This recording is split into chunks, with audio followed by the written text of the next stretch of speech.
Hello সবাইকে, এটা আমার প্রথম ভয়েস ওভার ভিডিও। আমার করা ফেব্রিক ওয়ার্কগুলো থেকে ফেসবুকের একটা দাদা তারই টি শার্টে একটা কাস্টমাইজ ডিজাইন করার জন্য অর্ডার দেয়। তো তাই জন্য আমি দাদাটার সাথে মিট আপ করে তার টি শার্ট নিয়ে চলে আসি এবং কাস্টমাইজ করতে বসে পড়ি।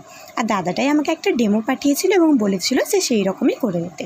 দাদা একটা এস লেখার ওপরে একটা ডেমো পাঠিয়েছিল এবং কালারটা ছিল ব্ল্যাক অ্যান্ড রেডের ওপর। তো আমি ওপর দিকটা ব্ল্যাক রেখেছি আর নিচের দিকটা রেড রেখেছি আর মিডিলটা মিক্সিং কালার করেছি। আর সকালে উঠে আমি টি শার্টটাকে উল্টো করে নিয়ে সেটাকে ইস্ত্রি করে নিয়েছি, আর ইস্ত্রি করলে না কালারটা খুব ভালোভাবে বসে যায়। তো তোমরা জানিও এটাই ছিল এটার ফাইনাল লুক। আর তোমাদেরকে আমি ডেমোটাও দেখাবো, আর সাথে দাদা একটা খুব ভালো রিভিউ দিয়েছে যে দাদাটার খুব পছন্দ হয়েছে। তোমরা সেই রিভিউটা একবার শুনে নাও। খুব ভালো লেগেছে আমার, ঠিক আছে। খুবই মানে আমার খুব ভালো লেগেছে, ঠিক আছে। আর থ্যাংক ইউ অন্তরা।